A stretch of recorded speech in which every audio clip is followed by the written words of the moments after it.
Welcome to TSAT. Let us see the continuation of our topic. ఈరోజు కూడా మనం మరికొన్ని అంశాలను గురించి ఫోకస్ చేద్దాము. నీటికి సంబంధించిన జువాలజీ. ఇక నెక్స్ట్ క్వశ్చన్కి వెళ్ళినట్లయితే, what is the hyper secretion of growth hormone in adult does not causes the further increase in height because. It is also a good question అండి. సాధారణంగా మనందరికీ తెలిసిన విషయమే పెరుగుదల హార్మోన్, దాన్ని సొమాటోట్రాఫిక్ హార్మోన్ లేదా STH అని పిలవటం జరుగుతుంది. ఈ పెరుగుదల హార్మోను అనేది వ్యక్తి తన జీవితకాలంలో, అంటే పుట్టిన దగ్గర నుంచి దాదాపుగా 20 సంవత్సరాల వయసు వచ్చేంత వరకు కూడా పెరుగుదల అనేది మానవుని యొక్క జీవితంలో జరిగేటటువంటి ఒక బయలాజికల్ యాక్టివిటీ. ఈ పెరుగుదల హార్మోను ఎక్కడి నుంచి వస్తుంది అని అంటే పిట్యూటరీ గ్రంథి నుంచి ఏర్పడుతుంది.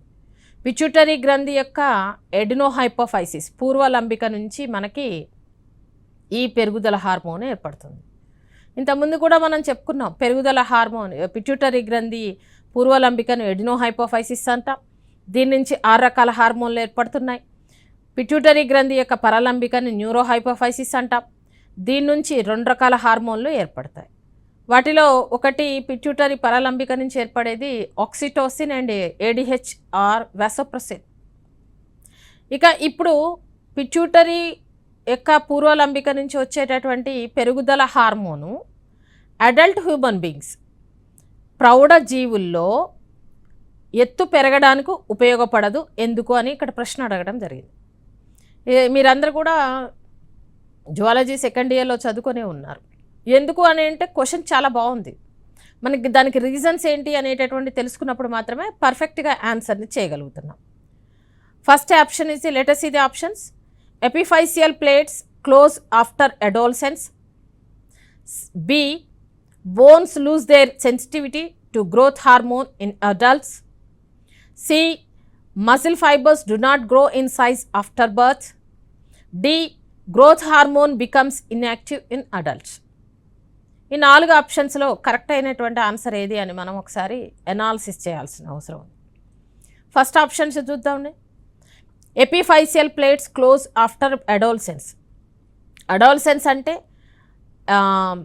టీనేజ్ వచ్చిన తరువాత ఎపిఫైసియల్ ప్లేట్స్ క్లోజ్ అవ్వటం వలన జరుగుతుందా అని అడుగుతున్నారు.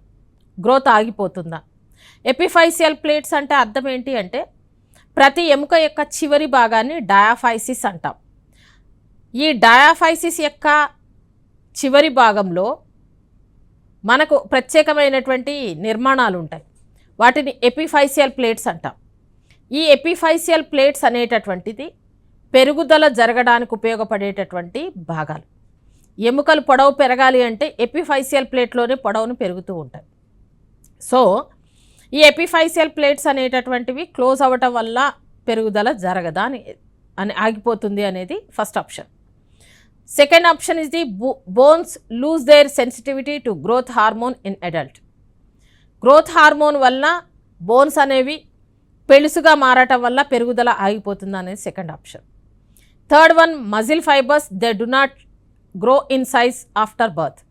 మజిల్ ఫైబర్స్ అంటే కండరాల్లో ఉండేటటువంటి కండర తంతువుల యొక్క ఎదుగుదల ఆగిపోతుంది పుట్టుగానే అని చెప్పి అంటున్నారు. Fourth option is the growth hormone becomes inactive in adults. This is the correct answer. Growth hormone అనేటటువంటిది పూర్తి స్థాయిలో ఇన్యాక్టివ్గా, ఇన్హిబిట్ అంటే పూర్తి స్థాయిలో అది ఆగిపోవడం వల్లే పెరుగుదల అనేది ఆగిపోతుంది.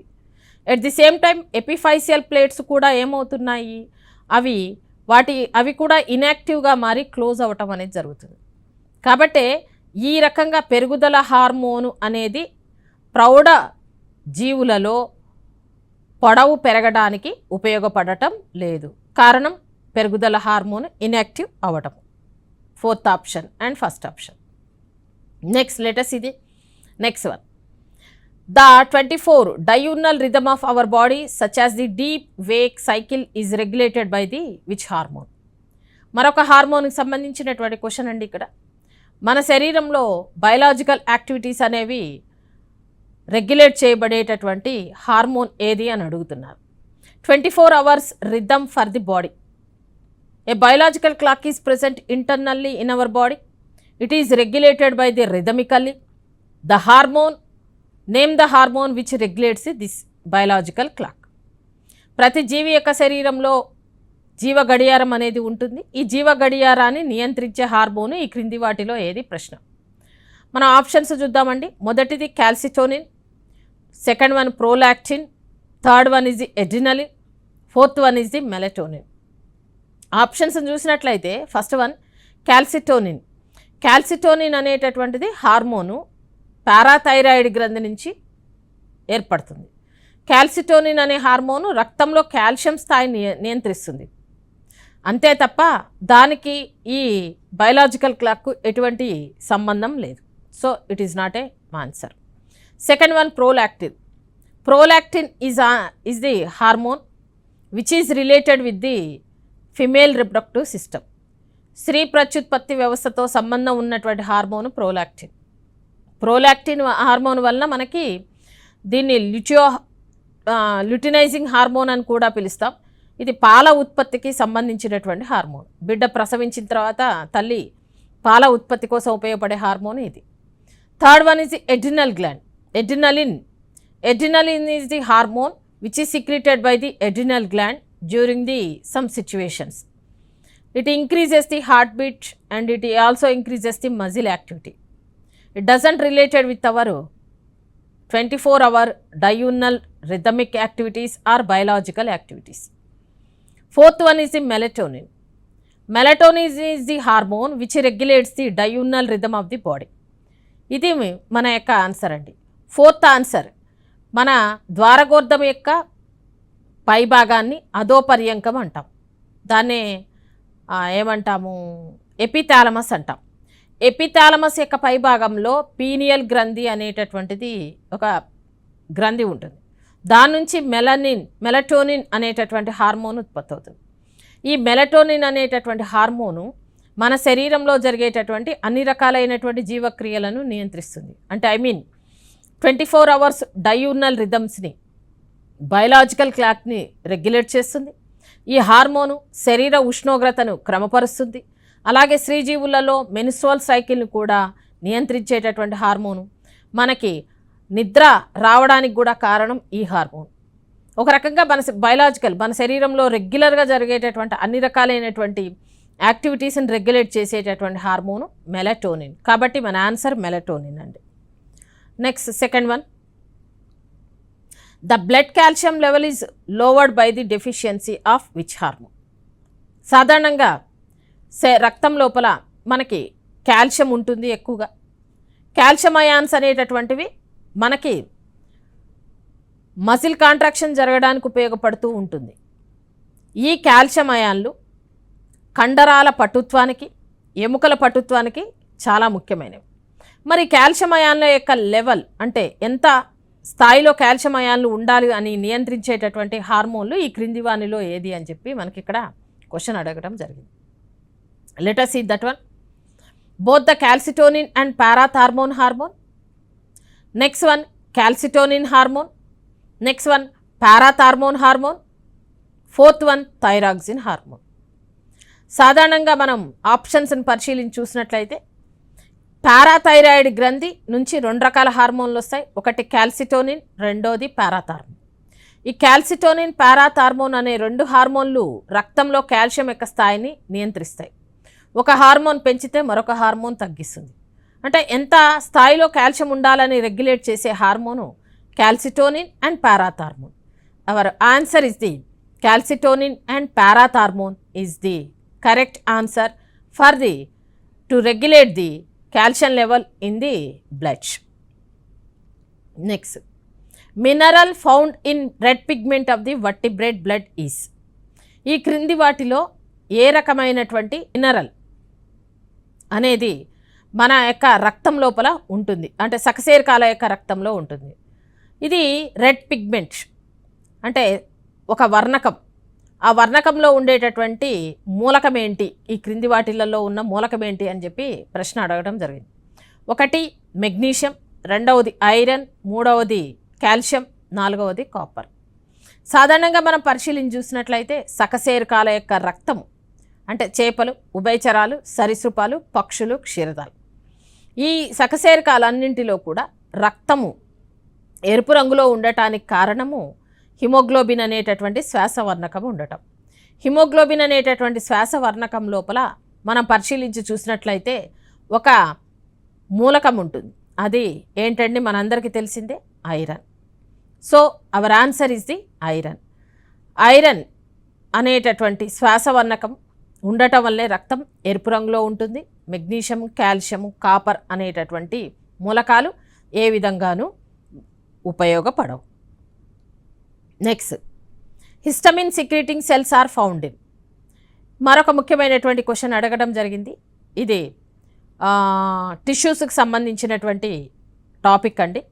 హిస్టమిన్ అనేటటువంటి పదార్థాన్ని స్రవించేటటువంటి కణాలు ఎక్కడ ఉంటాయి అని చెప్పి అడగడం జరిగింది. ఇక ఆన్సర్స్ని మనం చూసినట్లయితే సాధారణంగా first answer is the connective tissue, second answer is the lungs, third answer is the muscular tissue, fourth answer is the nervous tissue. సాధారణంగా హిస్టమిన్ అనేటటువంటి పదార్థము స్రవించేటటువంటి కణాలు కనెక్టివ్ టిష్యూ అంటే సంయోజక కణజాలం. లంగ్స్ కానీ, మస్కులర్ టిష్యూ కానీ, నర్వస్ టిష్యూ కానీ histamine అనేటటువంటి కణాలతో ఎటువంటి సంబంధాన్ని కలిగి ఉండవు. సాధారణంగా కణజాలాల యొక్క వర్గీకరణను మనం పరిశీలించి చూసినట్లయితే ప్రతి జీవి శరీరంలో కణాల యొక్క కొన్ని కణాల కలయికతోటి కణజాలం అనేది ఏర్పడుతుంది. A group of cells is known as the tissue. Tissues are classified into 4 types.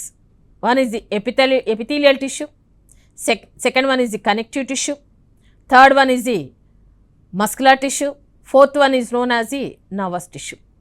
ఈ 4 రకాలైనటువంటి కణజాలాలలో ఈ సంయోజక కణజాలాలు అనేటటువంటివి ఎక్కువగా వివిధ రకాలైనటువంటి కణాలను కలిగి ఉంటాయి. ఆ కణాలు mast cells, macrophages, plasma cells అని మొదలైనటువంటి వివిధ రకాలైనటువంటి కణాలను కలిగి ఉంటాయి. వాటిలో ఒక రకానికి చెందినటువంటి కణము మాస్ట్ సెల్. ఈ మాస్ట్ సెల్స్ అనేటటువంటి కణాలు సంయోజక కణజాలంలో ఉండి హిస్టమిన్, బ్రాడికిన్ అనేటటువంటి హెపారిన్ అనేటటువంటి పదార్థాలను విడుదల చేస్తూ ఉంటాయి. కాబట్టి ఇక్కడ ఆన్సరు మనకి histamine. Next, Haversian canals occurs in. ఈ పదాన్ని వింటే మీకు కొత్తగా అనిపించవచ్చు. హవర్షన్ కెనాల్ అనేవి ఎక్కడ ఉంటాయి అనేది క్వశ్చన్. హవర్షన్ కెనాల్ని మనం పరిగణించి చూసినట్లయితే సాధారణంగా దృఢమైనటువంటి ఎముకలు, అస్థి కణజాలం. అస్థి కణజాలం కూడా ఒక రకమైనటువంటి సంయోజక కణజాలం. ఈ అస్థి కణజాలంలో దృఢమైనటువంటి ఎముకలు యొక్క లోపలి తలంలో మనము హవర్షన్ వ్యవస్థ అనేది ఉంటుంది. హవర్షన్ వ్యవస్థలో కొన్ని ఆస్టియోసైట్లు మరియు దాని చుట్టూ లాక్యునే, దాని యొక్క మధ్య భాగంలో ఒక పొడవైనటువంటి కాలువ లేదా కెనాల్ ఉంటుంది. వీటన్నిటినీ కలిపి మనం హవర్షన్ వ్యవస్థ అంటాం. ఈ హవర్షన్ వ్యవస్థ ఎక్కడ కనపడుతుంది ఈ క్రింది వాటిలో అనేది క్వశ్చన్ ఇవ్వటం జరిగింది. ఇక్కడ మనం పరిశీలించి చూసినట్లయితే A is the humerus, B is the pubis, C is the scapula, D is the clavicle. ఇప్పుడే మనం చెప్పుకున్నాం హవర్షన్ వ్యవస్థ ఉండాలి అంటే ఖచ్చితంగా దృఢమైనటువంటి ఎముకలు అయి ఉండాలి. All the strong bones are having the Haversian systems. So in the Haversian system we can see the osteon. The Haversian canal along with the osteocytes and lacunae is known as the ostian. మరి ఎక్కడ ఉంటుంది? Humorous అంటే బలమైనటువంటి భుజాస్థి, pubis అంటే మనకు శ్రోడి మేకల్లో కనపడేటటువంటి ఒక ఎముక, స్కాపులా అదేవిధంగా క్లావికిల్. ఇవి ఉరోమేకల, శ్రోణి మేకల్లో కనపడేటటువంటి బలహీనమైనటువంటి ఎముకలు.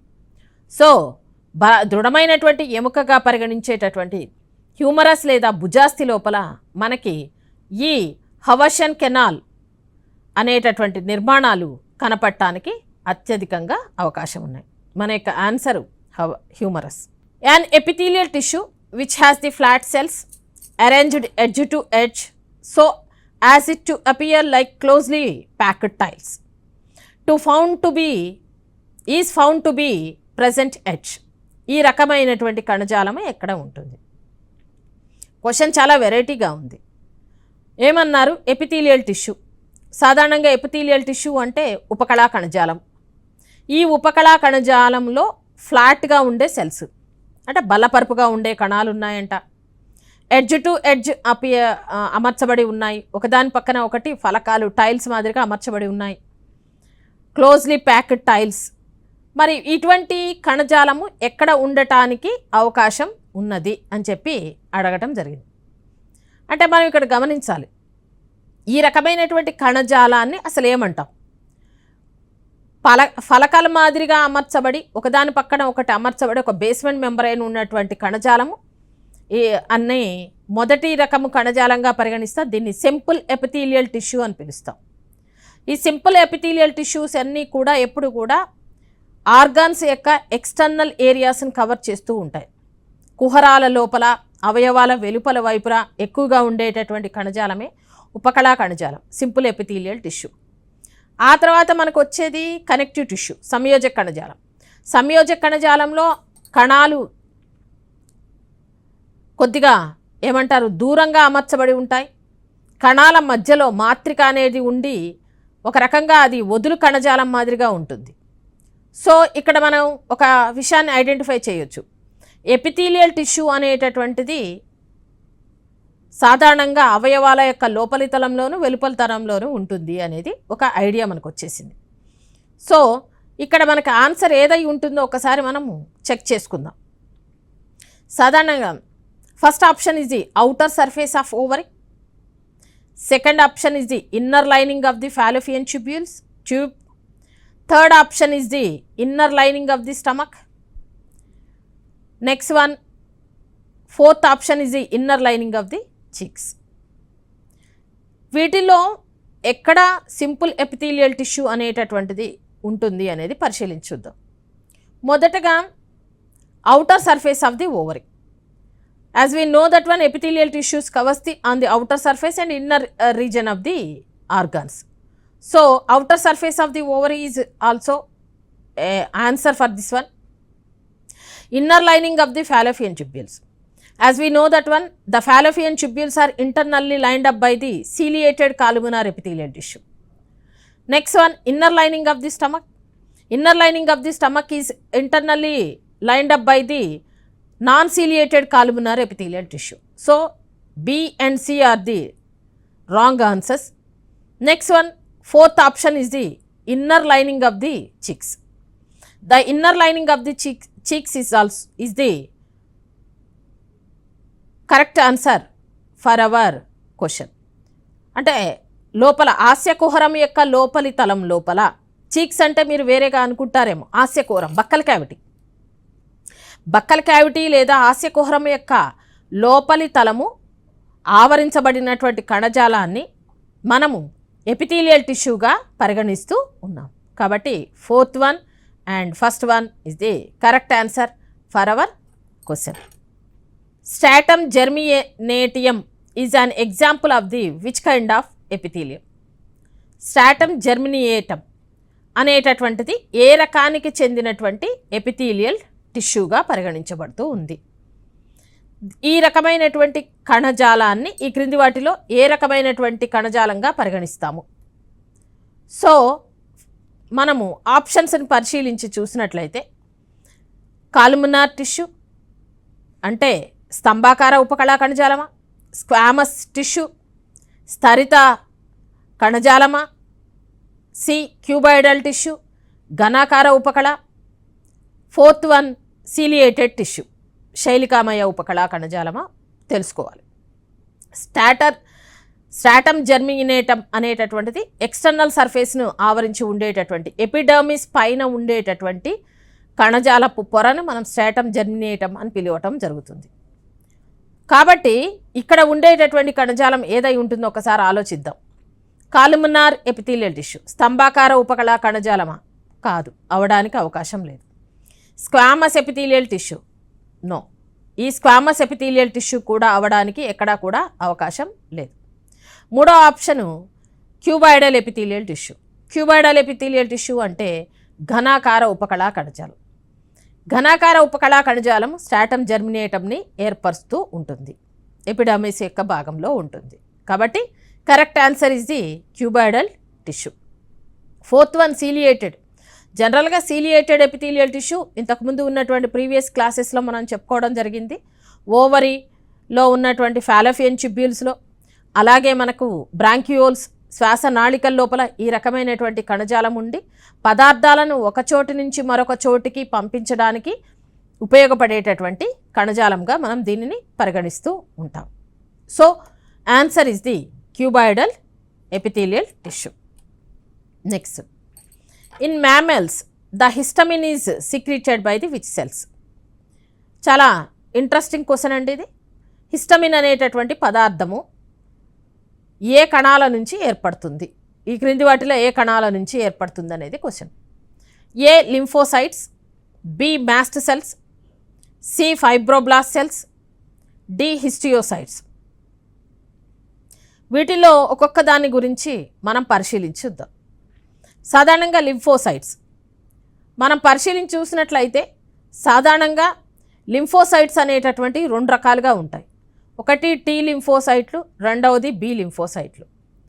టీ లింఫోసైట్స్ అనేటటువంటివి నేరుగా కణ మధ్యవర్తిత్వ లేదా సెల్ మీడియేటెడ్ ఇమ్యూనిటీలో పాల్పంచుకునేటటువంటి నిర్మాణాలు.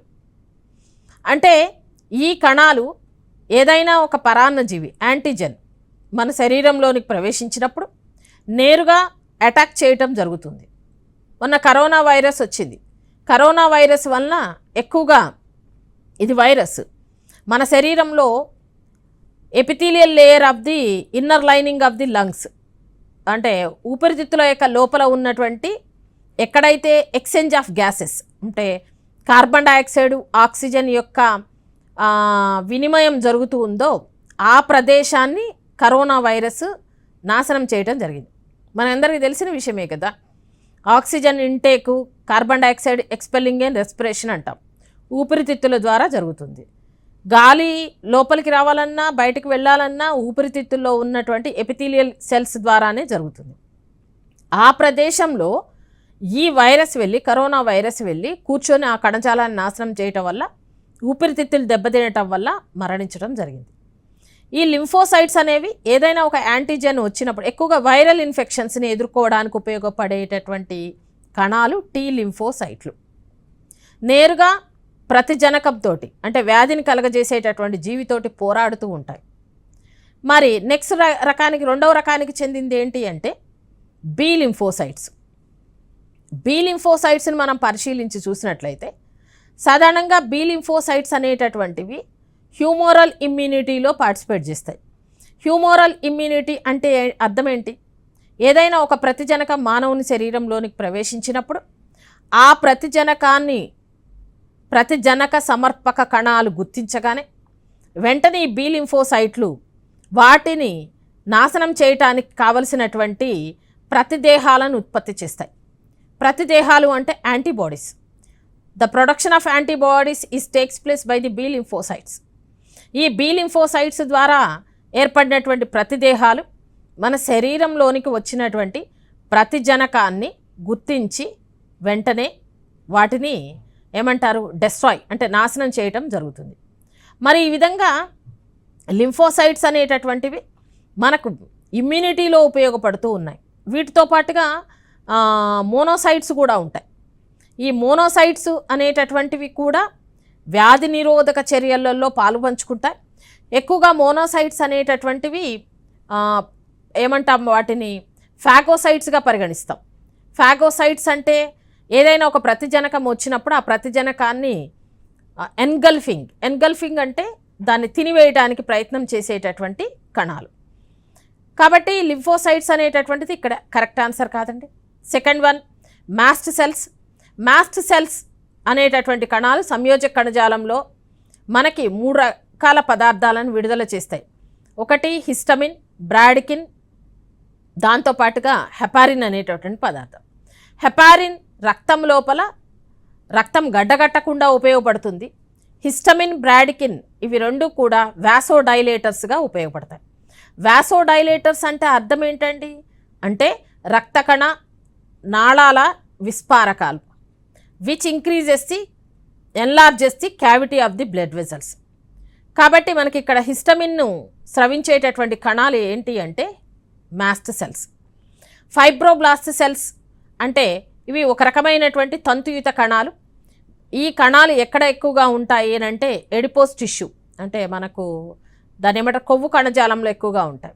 హిస్టియోసైట్స్ are located in the what is that one another organs of the body. So our answer is the mast cells. Let us see the continuation. Next one, tendon is made up of which type of tissue? Tendon అంటే ఏమిటి? ఇంతకుముందే చెప్పుకున్నాం మనం. Tendon అంటే ఒక అస్థి కండరాన్ని ఎముకకు అతికిచ్చేదాన్ని tendon అంటాం. Ligament అంటే రెండు ఎముకలను ఒకదానితో ఒకటి అతికిచ్చేదాన్ని లిగమెంట్ అని పిలుస్తాం. ఈ టెండాన్ ఏ రకమైనటువంటి కణజాలం అని ఇక్కడ ఆప్షన్స్లో ఇవ్వటం జరిగింది. A yellow mucus connective tissue, B modified white fibrous tissue, C areolar tissue, D adipose tissue. సాధారణంగా మనం టెండాన్ గురించి పరిశీలించి చూసినట్లయితే it is a fibrous tissue. ఈ ఫైబ్రస్ టిష్యూ అనేటటువంటిదే టెండాన్గా పరిగణిస్తూ ఉన్నాం. కాబట్టి our answer is the white fibrous tissue is known as the tendon. Areolar కణజాలం option C, D adipose tissue క్రొవ్వు కణజాలం. ఇవి రెండు కూడా ఆప్షన్స్ సరైనవి కావు. Next very interesting topic one, ligament is an. Ligament అంటే ఏమిటి? Let us see the our options. Elastic white fibrous tissue, modified white fibrous tissue, C modified yellow elastic fibrous tissue, D none of the above. ఇంతకుముందే మనం tendon గురించి మాట్లాడుకున్నాము. Tendon తర్వాత tendon అంటేనేమో కండరాన్ని ఎముక కతికిచ్చేదాన్ని tendon అని పిలుస్తాం. లిగమెంట్ అంటే ఎముకను ఎముకతో అతికించేటటువంటి సంయోజక కణజాలాన్ని లిగమెంట్ అని పిలుస్తాం. అన్ని జాయింట్స్ దగ్గర మనకి లిగమెంట్స్ కనపడతాయి. ఈ లిగమెంట్ అనేటటువంటిది పూర్తి స్థాయిలో ఎలాస్టిసిటీని కలిగి ఉంటుంది. ఈ లిగమెంటు దేనితోటి ఏర్పడినటువంటి నిర్మాణంగా చెప్తున్నాం. సాధారణంగా లిగమెంట్ అనేటటువంటిది వైట్ ఫైబ్రస్ టిష్యూ తోటి ఏర్పడింది. కాబట్టి option is the B. Next one, let us see the next one. Which of the following is not a connective tissue? ఈ క్రింది వాటిలో సంయోజక కణజాలము కానిది ఏంటి? చాలా బాగుంది క్వశ్చన్. మనం సాధారణంగా సంయోజక కణజాలం గురించి చాలా డీటెయిల్గా మాట్లాడుకొని ఉన్నాము. ఇవి ఇచ్చినటువంటి ఆప్షన్స్లో సంయోజక కణజాలం కానిది ఏ రకమైన ఈ క్రింది వాటిలో ఏది కాదు. First option is the blood, second one is the adipose tissue, third one is the cartilage, fourth one is the neuroglia. ఇక్కడ చూసినట్లయితే ఆప్షన్స్ నేను ఒకసారి డి నుంచి వస్తా. న్యూరోగ్లియా అంటే నాడీ కణజాలం. సాధారణంగా నాడీ కణజాలానికి సంబంధించినటువంటి నిర్మాణాన్నిగా మనం న్యూరోగ్లియాను చెప్పడం జరుగుతుంది. Third one is the cartilage is also one type of connective tissue. Second one is the adipose tissue. Adipose కణజాలము అత్యధికంగా ఎడిపోసైట్స్ ఉండేటటువంటి కణజాలాన్ని ఎడిపోస్ టిష్యూ అంటాం. ఈ ఎడిపోస్ కణజాలము కూడా ఒక రకమైనకి చెందినటువంటి connective tissue. First one is the blood is also one type of fluid connective tissue. So first 3 options కూడా కనెక్టివ్ టిష్యూసే. కాబట్టి కనెక్టివ్ టిష్యూ తోటి సంబంధం లేని టిష్యూ ఏంటి అంటే neuroglia. During an injury nasal septum gets damaged and for its recovery which cartilage is preferred. ఒక injury వలన నాసల్ సెప్టమ్ దెబ్బతిందంట. మరి ఈ నాసల్ సెప్టమ్ దెబ్బతిన్నప్పుడు దీన్ని రికవరీ చేసేటటువంటి అంటే దీన్ని ఏమంటారు హీలింగ్ చేసేటటువంటి కార్టిలేజ్ అక్కడ ఏ రకమైన కార్టిలేజ్ ఉంటుంది మృదులాస్థి అని చెప్పి అడగడం జరిగింది. ఏ రకమైనటువంటి కార్టిలేజ్ ఉంటుంది అనే దానికి మనకి ఆన్సర్స్ ఇవ్వడం జరిగింది. One is the elastic tissue, elastic cartilage. Second one is the hyaline cartilage. Third one is the calcified cartilage. Fourth one is the fibrous cartilage. మనకు తెలుసు మృదులాస్థి 3 రకాలు. ఒకటి hyaline cartilage, second one is the elastic cartilage, మూడవది fibrous cartilage. మరి nasal septum అనేటటువంటిది దేనితోటి ఏర్పడింది? Nasal septum is made up of hyaline cartilage. You should remember the nasal septum is always made up of hyaline cartilage. Nasal septum అంటే నాసికా విభాజకము hyaline cartilage అనేటటువంటి మృదులాస్థితోటి ఏర్పడింది. కాబట్టి our answer is the B is the our answer. Okay, next one, areolar connective tissues joints. Areolar connective tissue అనేటటువంటిది దేన్ని కలుపుతుంది? A is the bones with bones, B fatty body with muscles, C integument with muscles, D bones with muscles. చాలా బాగుంది question, confuse చేయడానికి అవకాశం ఉంది. మనందరికీ తెలుసు టెండాన్ అంటే మజిల్ని బోన్కి కలిపేదాన్ని టెండాన్ అన్నాం. లిగమెంట్ అంటే బోన్ని బోన్తో కలిపేటటువంటి దాన్ని లిగమెంట్ అన్నాం. మరి అరియోలార్ కనెక్టివ్ టిష్యూ ఏం చేస్తుంది అంటే ఆలోచించాల్సిందే. ఏ బోన్స్ విత్ బోన్స్ అంటే no, ligaments. Fat body with bones అంటే అరియోలార్ టిష్యూని మజిల్స్తో కలుపుతుందా?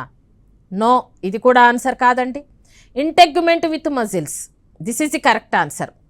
మన బాహ్య చర్మాన్ని కండరాలతో కలిపేటటువంటి కణజాలాన్ని మనం ఏమంటున్నాము అంటే అరియోలార్ టిష్యూ అంటున్నాం.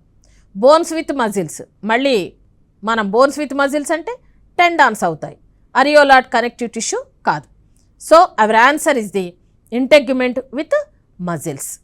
నెక్స్ట్ వన్, ఇక ఈ రకంగా మనము ఈరోజు జువాలజీకి సంబంధించినటువంటి ఇంపార్టెంట్ అండ్ మోస్ట్ ఎఫెక్టివ్ క్వశ్చన్స్ని డిస్కస్ చేయడం జరిగింది. రిమైనింగ్ క్లాసెస్ ఇదే విధంగా మనం కంటిన్యూ చేద్దాం. నెక్స్ట్ క్లాసులో జువాలజీ నీట్ క్లాసెస్ గురించి కలుద్దాం. Thank you.